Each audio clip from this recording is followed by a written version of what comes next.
할렐루야. 반갑습니다. 우리가 창세기 이제 9번째 41장부터 45장까지를 통해서 은혜를 나누기로 합니다. 오늘은 특별히 요셉의 아름다운 그 신앙 고백을 좀 발견하기를 원합니다.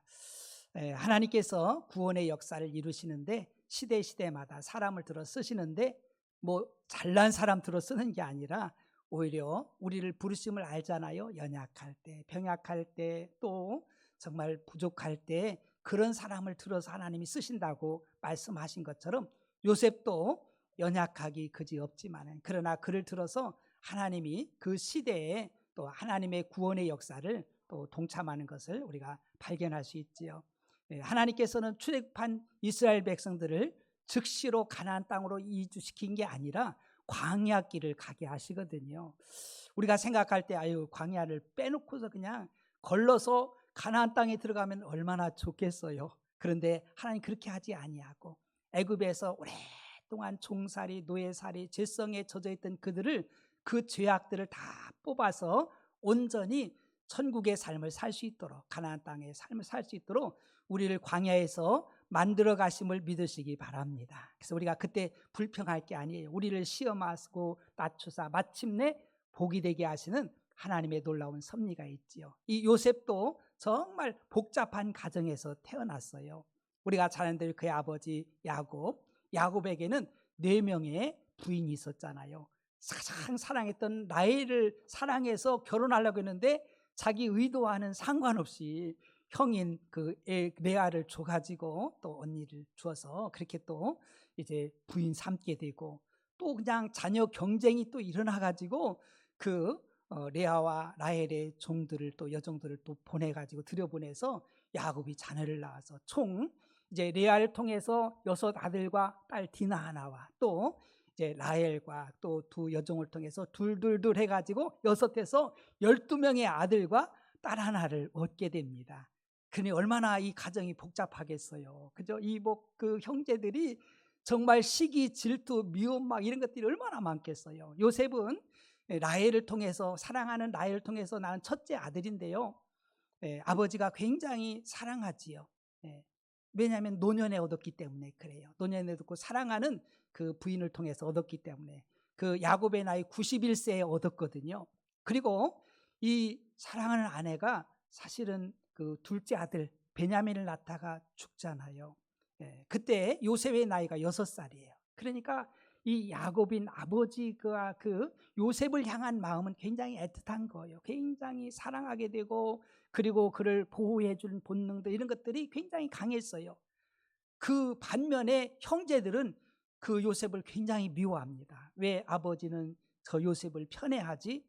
우리보다 왜 저를 사랑하지? 그러면서 그런 생각이 드는 거예요. 우리는 종의 자식이라고 해서 그런가? 그런 그 생각들이 왜 안 들겠어요? 그러면서 굉장히 그 불만이 참 많았습니다. 그러다가 17세에 요셉이 꿈을 꾸잖아요. 그러면서 그 꿈 이야기를 하니까는요, 이 형들이 열받았어. 그래가지고 이 요셉을 어떻게든지 제거하려고, 죽이려고 그런 기회만 보고 있는 거예요. 어느 날 요셉이 심부름 갔을 때 그 형제들이 결국은 이 요셉을 죽이려고 하다가 이제 애굽에 팔아 넘기잖아요. 은 20에. 어떻게 보면 요셉의 삶은요, 예수님의 삶하고 좀 비슷한 면이 많이 있어요. 그죠? 예수님도 은 몇 대 팔렸어요? 30에 팔렸죠. 요셉은요 20냥, 그 은 20에 팔리잖아요. 그러면서 고난을 겪으면서도, 그러면서 또 결국은 그 자기 가족과 민족을 살리는 귀한 역사가 일어난 줄 믿으시기 바랍니다. 참 놀라워요. 예수님도 십자가에서 고난당하시고 부활하셔서 우리를 구원해 주신 것을 우리가 생각할 때 요셉의 생애를 보면은 그 예수님의 그 삶처럼 우리가 또 다시 한번 이렇게 그 연상하게 되거든요. 17세에 꿈을 꿨는데 그것이 정말 큰 고난의 시작이 되는 것을 발견할 수 있죠. 애굽에 팔려가 가지고 10년 동안 보디발의 집에서 노예살이, 종살이를 합니다. 물론 가정의 그 총무로 이렇게 삼았지만은 노예 종이 된다는 것은 무슨 자유가 있겠어요? 참 힘든 삶이지요. 그리고 원하지 않게 또 보디발의 그 아내의 누명을 쓰고서 감옥 생활을 3년을 하는 거예요. 여러분들 누가 감옥 가고 싶어요? 그런 사람이 없잖아요. 그 원치 않게 그냥 억울한 누명을 쓰고서 감옥에 들어가서 3년을 그게 고난을 받습니다. 그러면서 드디어 41장은요 요셉의 생애가 반전되는 생애예요. 얼마나 놀라운 반전이 일어나는지, 그동안 고생 많이 연단 훈련 많이 광야를 지났는데 41장에는 드디어 요셉이 정말 빛을 발하는, 우리 하나님이 높여 세워주는 꿈이 성취되는 놀라운 기회가 되는 것을 발견할 수 있어요. 여러분 기억하세요. 우리가 영원한 광야가 아니라 가나안이 있음을 기억하시길 축복합니다. 하나님 우리를 사랑하셔서 광야길도 가게 하셔요. 그래서 꿈 있는 사람들은요 광야 그것만 보지 않고 무너지지 않고 가나안을 향해서, 꿈을 향해서, 하나님 주신 비전을 향해서, 천성을 향해서 넘어지지 않고 좌절하지 않고 끝까지 달려갈 수 있음을 믿으시기 바랍니다. 요셉이 그런 사람이었거든요. 드디어 41장은 바로의 꿈이 나오거든요.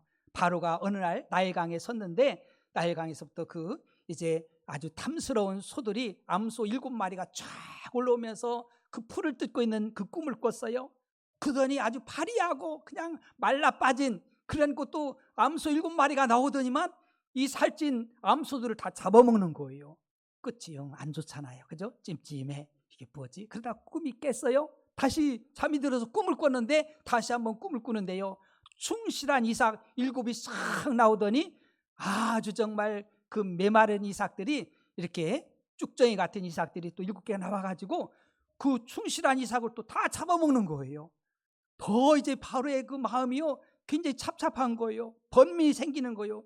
이게 뭐지? 끝이 영 안 좋네.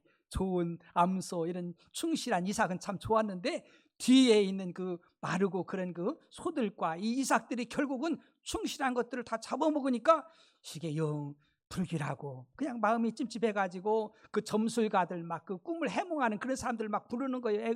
그 바로 왕이 그들이 와가지고 이 꿈을 좀 해몽을 해달라고 하니까 해몽을 못하는 거예요. 그런데 그때 이제 술 맡은 관원장이 등장합니다. 하나님의 시간표는요 정확한 줄 믿으시기 바랍니다. 딱 그 이제 그 감옥에 있을 때 술 맡은 관원장과 떡 맡은 관원장의 꿈을 해석해 줬는데 그대로 다 됐거든요. 그 술 맡은 관원장은 복직되어서 왕에게 이제 술을 따라 드리고 이제 떡 굽는 관원장은 매달려서 처형을 당하고 말았잖아요. 그래서 이 술 맡은 관원장이 왕한테, 고민하는 왕한테 와가지고 왕이시여 내가 전에 여차여차해가지고 이런 꿈을 꿨는데 그 히브리 소년이 우리의 꿈을 다 해몽해 줬는데 그대로 100%다 맞았습니다. 그러니까 그 히브리 청년을 좀 한번 그에게 이 꿈을 풀라고 한번 해보세요. 그런 제안을 하는 거예요. 그러니까 애굽의 바로 왕이 그럼 요셉을 빨리 데려와라. 막 그냥 옷을 다 새로 입히고 뭐 그냥 이렇게 또 수염도 깎고 해가지고 단정하게 해서 왕 앞에 데려왔죠. 그러면서 너는 꿈을 잘 해몽한다면서, 그러면서 이 꿈을 좀 해몽해봐라. 그러니까 요셉이 할 말이 꿈은 해몽은 하나님께 있습니다. 할렐루야. 언제든지 하나님을 드러내야 돼요. 그러면서 그 꿈 해몽을 다 해주지요. 뭐 충실한 이삭들, 소 이런 거, 좋은 살찐 소 이런 것들은 7년을 이야기하는 겁니다. 그리고 또 아주 파리한 이런 그 이삭이나 이런 소들은 7년을 똑같이 이야기하는 것인데 7년 큰 풍년이 있을 것이고 7년은 또 큰 흉년이 있을 것인데 그 흉년이 엄청나기 때문에 이 7년 풍년 동안에 잘 이 곡식들을 예비해 놓지 않으면 7년 흉년을 견디기가 힘듭니다. 그러니 현명한 사람들을 좀 뽑아가지고, 일꾼을 뽑아가지고 이것을 풍년이 들어왔을 때 잘 관리할 수 있도록 그렇게 하는 것이 왕이요 좋겠습니다. 그렇게 제안을 했거든요, 요셉이. 그러니까 바로 왕이 이야기하기를, 야, 아무리 생각해도 이렇게 앞날을 예측하고 예언하고 바라보고 준비할 사람은 요셉밖에 없는 거예요. 그러니까 내가 너한테 총리직을 명한다. 그래가지고 즉시로 총리가 되고요. 그 아스낫을 또 주어서 정말 그 가정을 이루게 하고 므낫세와 에브라임을 낳게 하고요. 그러면서 졸지에 이 요셉이 애굽의 총리가 되어지고 가정을 꾸리고 자녀를 얻는, 그동안의 그 모든 고통들, 고난들이 다 사그라들면서 새롭게 하나님이 그를 등장시키는 것이 바로 이 바로의 꿈 41장이고요. 42장은 이 애굽 땅뿐만 아니라 그 인근 근동에 있는 모든 나라들도요, 가나안도 이해가 아니었어요. 그것도 기근이 왔습니다.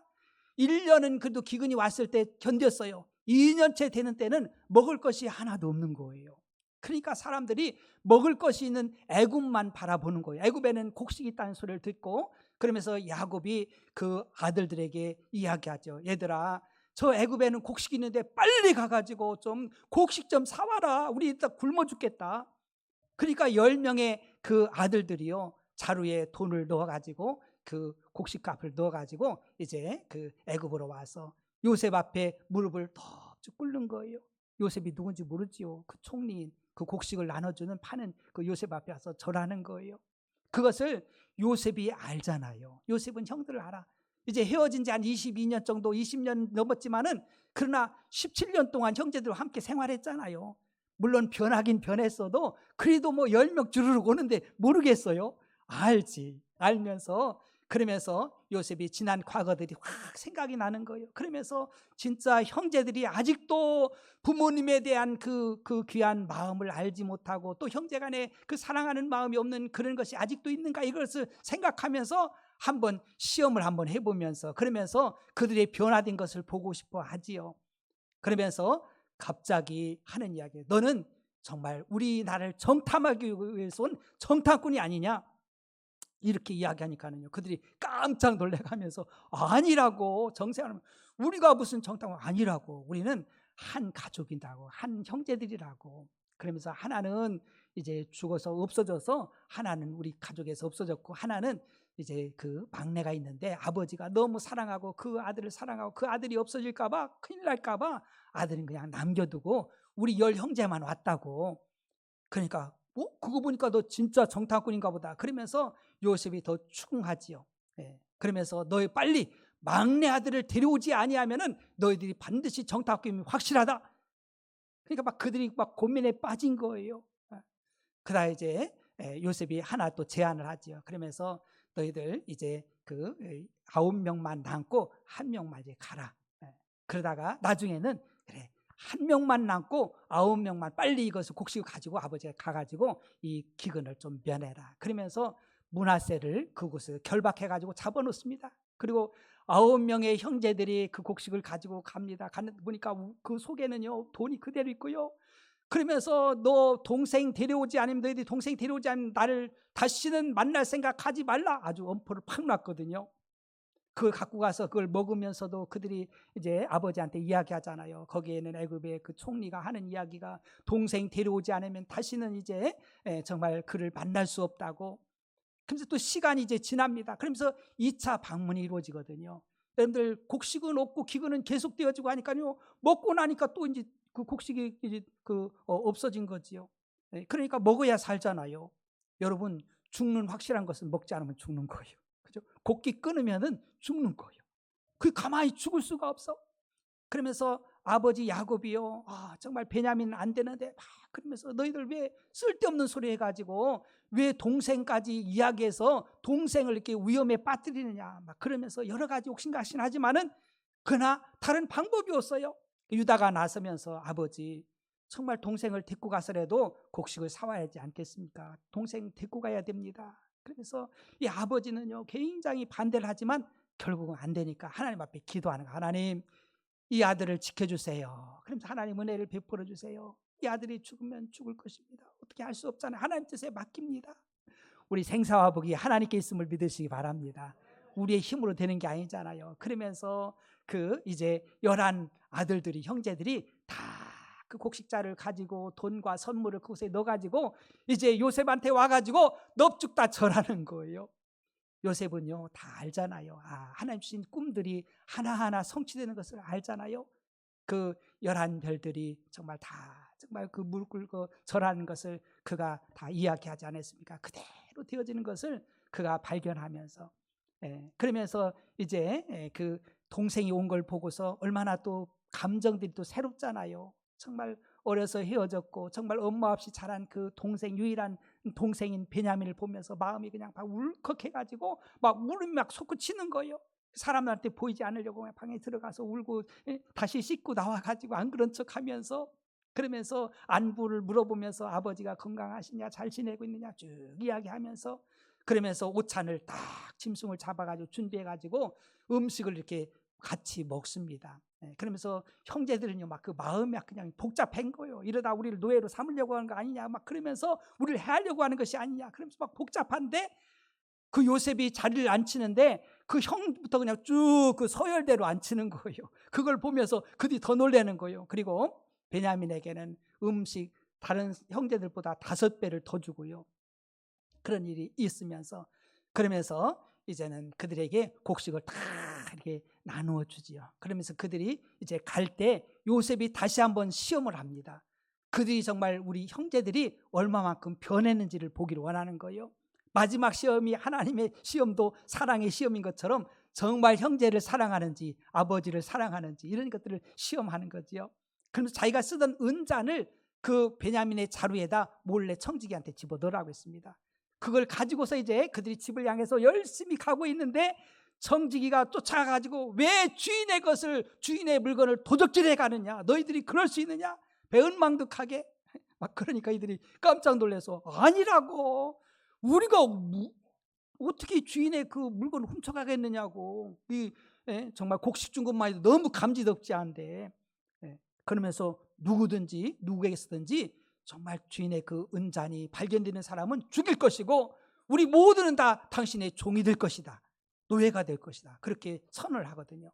자루를 다 풀어봤어요. 그러면서 형부터 루벤부터 쫙 보니까는요 없어. 근데 마지막에 베냐민 자루에 뭐가 있어요? 은잔이. 은잔 시험을 딱 한 거예요. 그래서 그들이 다시 돌아오잖아요. 돌아와가지고 그러면서 막 책망을 하는 거예요. 왜 주인의 것을 이렇게 훔쳐가고 그러느냐, 도둑질하고 그러느냐. 그러니까 막 그들이 막 안절부절 못하는 거예요. 또 황당하기도 하고요. 그때 유다가 나섭니다. 유다가 나서면서 정말 이 베냐민은 그 아버지와의 생명이 같이 연결된 거다. 베냐민이 죽으면 아버지도 죽는다. 그렇게 그를 사랑하고 애틋해하고 그와 하나가 된 것을 이제 요셉한테 이야기를 하지요. 그러면서 베냐민 대신 내가 이곳에 종으로 잡혀 있겠다고 그런 이야기를 합니다. 그러니까 이 요셉이요 너무너무 정말 감동이 되는 거예요. 그 전에는 자기 형제인 요셉을요 그냥 팔아서 죽이려고 막 그냥 이랬잖아요.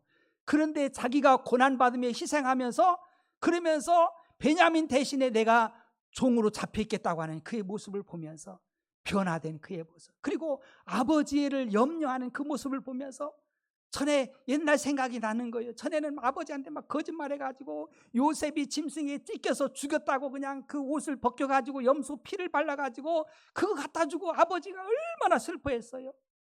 그 모습을 상상해 보세요. 아버지가 막 그냥 내가 죽는 게 낫겠다, 내가 음부로 돌아가는 게 낫겠다 그러면서 그 사랑하는 아들을 잃었을 때 그 아버지가 얼마나 슬퍼했습니까? 낙심되어지고. 근데 이들은 이제는 변해가지고요 동생을 생각하게 되고 베냐민을 생각해서 그를 사랑하는 그 마음이 있어서 자기가 고난받겠다고 나서는 형제가 있는가 하면은요 그러면서 아버지의 그 고통을 생각하면서 아버지가 베냐민이 안 가면 아버지가 죽을 수도 있다고 그 변화된 그들을 보면서요 요셉이 절제를 못합니다. 통곡하면서 크서 울면서 이제는 요셉 자신을 고백하는, 내가 요셉입니다. 당신들이 애굽에 판 요셉이 바로 나입니다. 그러면서 그 놀라운 성숙한 신앙 고백을 하잖아요. 여러분들이 나를 애굽에 팔았으므로 근심하고 탄심하고 어려워하지 마세요. 염려하지 마세요. 그 전에 우리 하나님께서 여러분들을 구원하기 위해서, 우리를 구원하기 위해서 하나님이 나를 애굽에 보냈나이다. 할렐루야. 여러분 참으로 놀라운 고백입니다. 여러분 믿음의 사람들은요 신앙 고백들이 있어요. 우리 아브라함은요 어떻게 고백합니까? 하나님은 죽은 자도 살리시고 없는 자도 있게 하신다. 창조주 하나님심을 믿으면서 그는 고백하면서 그의 삶이 믿음의 삶이 된 줄 믿으시기 바랍니다.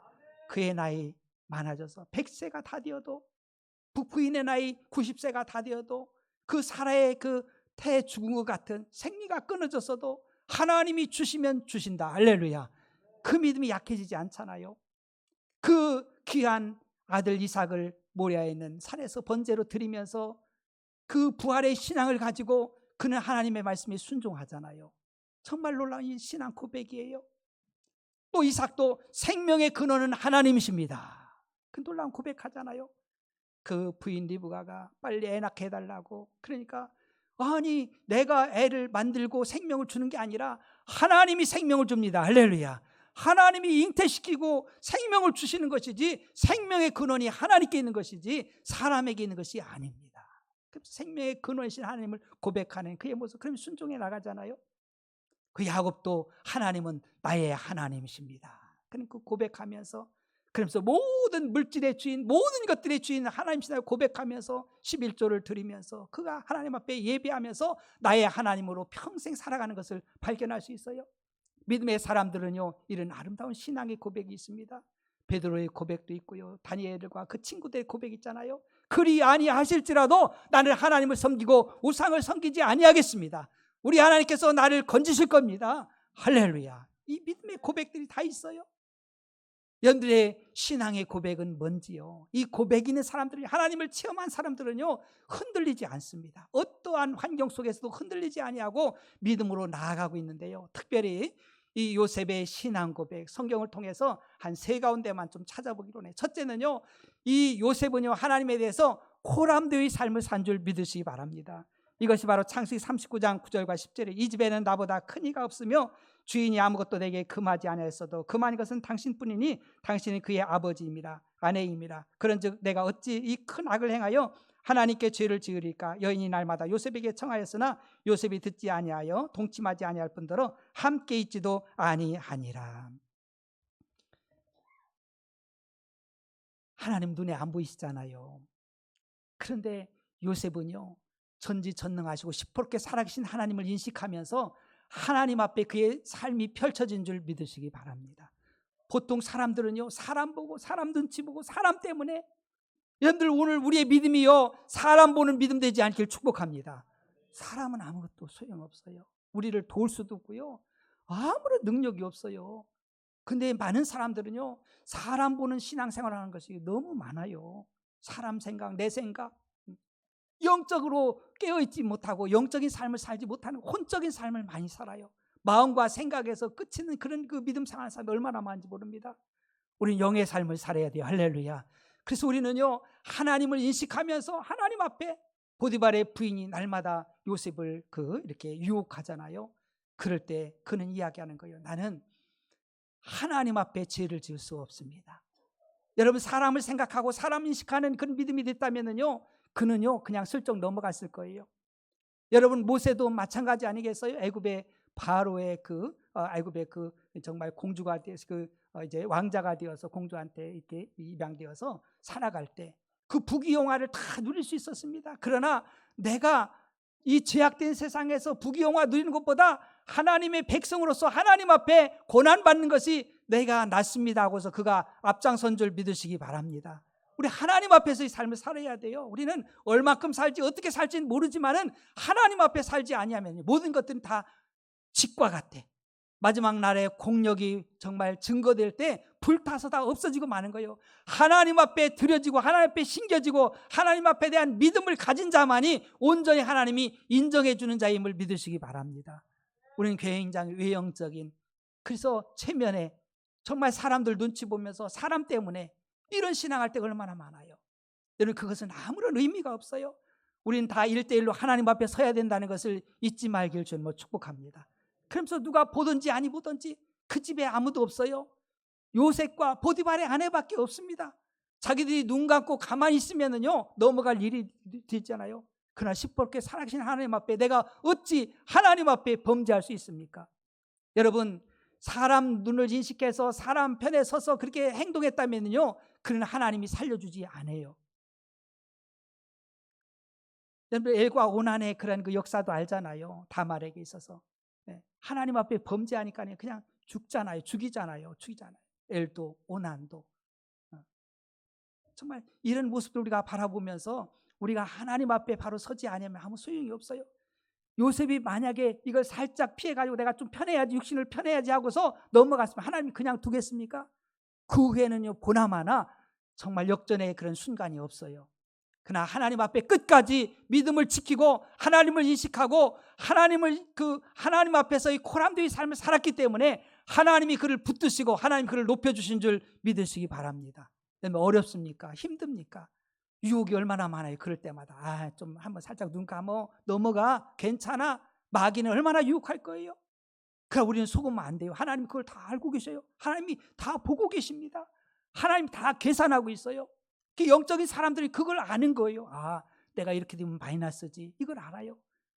아무리 숨기려고 해도 소용이 없어요. 요나가 막 배 밑에 들어가가지고 별짓 다 해도요 소용이 없잖아요. 하나님이 풍랑을 줘가지고서 뒤집어지게 만들어요. 하나님이요. 그래서 우리는요 하나님 앞의 삶이 얼마나 중요한지를 우리가 알아야 돼요. 두 번째는요, 내 삶을 정말 앞서서 인도하신 하나님을 우리가 고백하며 살아야 됩니다. 창세기 45장 5절, 하나님이 생명을 구원하시러 나를 당신들보다 먼저 보내셨나이다. 여러분, 하나님 나보다 나를 더 잘 아시고요, 하나님 내 앞길을 훤히 알고 계심을 믿으시기 바랍니다. 우리는 내일 앞을 한치 앞도 모르기 때문에 사람들이 방황하고 두려워하고 주저하고 있는 거예요. 그러나 우리는 걱정할 거 없어요. 하나님의 자녀들은요 하나님의 나라까지 확실하게 다 열려 있음을 믿으시기 바랍니다. 그분은 나를 떠나지도 않고 버리지도 않고, 물론 우리가 광야가 있어요. 그러나 우리 이제 광야가 아니에요. 하나님과 함께하기 때문에 그것도 천국인 줄 믿으시기 바랍니다. 얼마나 감사해요. 주님과 동행한다는 것이요 얼마나 감사한지요. 그래서 이 요셉은요 하나님 나를 인도해 주셨다. 형제들은 몰라요. 형제들은요 지금 막 죄의식과 막 여러 가지 복잡한 그 마음이 있는 거예요. 우리가 정말 동생을 그렇게 애타할 때 막 그냥 팔아가지고 애굽에 왔다. 우리가 큰 죄를 저질렀다 하면서 막 그 마음이 얼마나 번민스럽고 힘들겠어요. 그러나 요셉은 쿨하잖아요. 하나님이 나를 인도하신 것이다. 여러분, 이 믿음이 정말 저희들에게도 이 고백이 있기를 축복합니다. 그러면은요 얽힐 것이 하나도 없어. 대인관계에 얽힐 것이 하나도 없어. 오히려 그 사람이 나를 위해서 오히려 희생하고 헌신할지도 몰라. 여기에 보면은요 요셉이 의도한 것이 정말 별로 없잖아요. 노예로 팔려가는 것도 요셉이 의도한 것도 아니고 원한 것도 아니고, 감옥에 들어가는 것을 원한 것도 아니고 의도한 것도 아니고, 그러나 형들에 의해서 애굽에 팔려가게 되고요, 또 보디발의 아내에 의해서 감옥에 들어가게 되고요. 그러나 그 여정들을 가만히 꿰뚫어 보면은요 하나님이 애굽으로 인도했고, 하나님이 감옥으로 인도했고, 하나님이 꿈을 해몽하게 했고, 하나님이 애굽의 총리로 세워주신 줄 믿으시기 바랍니다. 하나님의 손길을 볼 수 있어야 되는 거예요. 하나님이 나를 인도해 주셨다.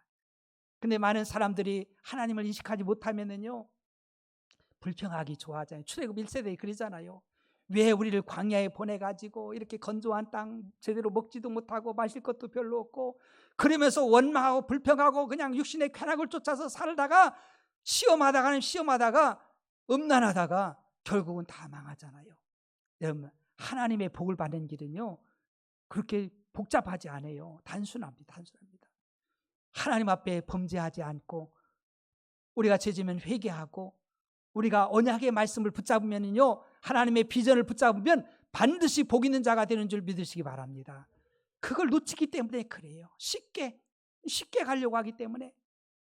우리는요 우리 지킬 것 중에 우리 마음과 생각을 지켜야 되는 줄 믿으시기 바랍니다. 사단 막 우리 마음과 생각을 지키지 못하도록 빼앗으려고 수단 방법 가리지 않고 거짓의 영이 유혹을 하는 거예요. 하나님과 떼놓으면 끝나거든요. 어떻게 해도 우리는요 하나님과 떨어지지 말아야 돼요. 떨어지지 말고 하나님의 인도하심을 인정하면서, 하나님은 나를 인도해 주시고, 하나님 나와 함께, 하나님 나를 가장 선한 길로 인도해 주셔. 여러분, 우리가 알잖아요. 하나님을 사랑한 자, 곧 그 뜻대로 부르심을 입은 자들은 모든 것이 합력하여 선이 되는 줄 믿습니다. 선이 된다는 것은 복이 된다는 소리예요. 다 복이 되는 거예요. 우리 이미 복받은 자예요. 할렐루야. 여러분, 우리 믿음의 여정이 녹록하지 않아요. 그러나 하나님은요 우리의 모든 여정들을 이미 다 예비해 놓으신 줄 믿으시기 바랍니다. 천국까지 다 예비해 주셨어요. 다 예비해 두셨어요. 우리 걸음걸음 우리는 감사하고 기뻐하고, 우린 기도하고, 성령을 소멸하지 않고, 예언을 멸시치 않고 좋은 것을 선택하여 나아가기를 주님으로 축복합니다. 우린 그 길만 남은 거예요. 순간순간. 그러면은요 초막이든지 어디든지 우리는요 그곳이 천국인 거예요. 그곳이 할렐루야 되는 거예요. 그 많은 사람들이 지쳐있는 것이 뭡니까? 하나님 인식하지 못하고 하나님이 함께 하심을 모르기 때문에 그렇지요. 우리 하나님은요 출애굽한 이스라엘 백성들도요 낮에는 구름 기둥으로, 밤에는 불 기둥으로 그 인도하신 줄 믿으시기 바랍니다. 앞서가며 다 인도하시잖아요. 다 하나님 때를 따라서 필요한 사람 붙여주시고 그러는 거예요. 근데 우리가 또 중요한 것은 하나님의 이런 역사는 분명히 일어나는데, 그런데 우리는요 의의 도구로 쓰임 받길 축복합니다. 여기 보니까 정말 형제들이요 불의의 도구잖아요. 예, 어차피 요셉은요 그 애굽에 가게 돼 있어요, 하나님께서. 그리고 또 이제 정말 총리가 되게 돼 있거든요. 그런데 그 보디발의 아내나 이런 사람들 보면요 정말 불의의 병기를 쓰임 받는 것을 우리가 발견하게 돼요. 우리는 의의 병기가 되길 축복합니다. 하나님이 기뻐서 하나님 뜻을 마음껏 이루어갈 수 있도록 쓰임 받는 것이 복이에요. 마지막으로는요 우리는 이제 그 악을 선으로 바꾸시는 하나님이심을 우리가 고백해야 돼요. 50장 20절 보겠습니다. 당신들은 나를 해하려 하였으나 하나님은 그것을 선으로 바꾸사 오늘과 같이 많은 백성의 생명을 구원하게 하시려 하셨으니. 여러분, 하나님은 선하신 분이에요. 믿으시기 바랍니다. 그의 선하심과 인자하심은 영원함을 믿으시기 바랍니다. 여러분들은 악으로, 정말 나쁜 생각으로 나를 이렇게 애굽에 팔고 나를 죽이려고 그렇게 했지만은 하나님은 그것을 선으로 바꿨습니다. 할렐루야. 야, 참 놀랍잖아요. 이게 바로 요셉의 고백이에요. 당신들은 나를 해하려 하였으나 하나님은 그것을 선으로 바꾸사 오늘과 같이 많은 백성이 생명을 구원하게 하려 하셨으니. 우리는 여기에 주님의 초점처럼, 하나님의 초점처럼요 요셉의 초점처럼 여기에 맞춰야 돼요. 우리는 구원하는 일에, 생명을 정말 구원하는 일에 초점 맞추기를 주님 축복합니다. 그곳에 맞춰야 돼요. 이들은 해하려고, 생명을 해하려고 막 그 형제들은 그랬잖아요. 그러나 하나님의 백성들은요 하나님의 선하심과 인자하심을 따라서 우리는 영혼을 살리는 일에 나아가길 주님 축복합니다. 우리는 그 일을 해야 되는 거예요. 오늘날 수많은 사람들이요 생명을 해하려고, 교회를 허물려고 하고요, 믿는 자를 넘어뜨리려고 하고요, 정말 그런 것들이 얼마나 많은지 몰라요. 잘 분별을 잘해야 돼요. 우리는 살려야 되는 줄 믿으시기 바랍니다. 살려야 돼요. 막 죽은 자 살리고 넘어진 자 일으키고요, 그래야 돼요. 우리 교회가 진짜 좋은 교회예요. 왜냐하면요 영혼들 살리잖아요. 오늘 또 새로운 분들 이렇게 전도해 오고 막 그래요. 너무너무 감사한 거예요. 그러나 허물고 해치고 무너뜨리고 망가뜨리는 사람들이 이 세상에 얼마나 많아요. 만약에는 그렇게 역사하고 있어요. 이제 자기 때가 얼마 안 남았으니까는요 수단 방법 가리지 않고 그러는 거예요. 두려운 줄 알아야 돼요. 우리 이 사단마귀가 얼마나 강력하게 역사하는 이 시대인지를 알아야 됩니다. 여러분들 믿음을 잘 지키길 축복합니다. 하나님은 선하신 분이고 우리를 구원하고 살리기를 원하시는 분이에요. 생명을 아끼고 사랑하는 분입니다. 생명을 살려야 돼요. 영혼을 살려야 되는 거예요. 이런 고백이 있어야 돼요. 정말 우리의 남은 삶은요 살리는 역사 있길 축복합니다. 하나님은 선하신 분이에요. 그분은 인자하신 분이에요. 그래서 이 요셉의 그 아름다운 신앙 고백 우리가 바라보면서 정말 하나님의 그 인도하심과 또 코람되의 신앙으로 우리들 늘 하나님, 시퍼렇게 살아계신 하나님, 지금도 나와 함께 하시는 하나님 앞에서 우리 삶이 펼쳐져서 하나님이 때가 되매 정말 작은 자 천두이로 약한 자 강구리는 놀라운 은혜의 역사가 일어나기를 주님의 이름으로 축복합니다. 기도하겠습니다. 오늘 말씀을 기억하면서 한 30초만 기도합시다. 나도 정말 아름다운 신앙 고백하며 영혼을 살리는 저도 되게 해달라고 주님 한번 보러 기도합니다. 주여,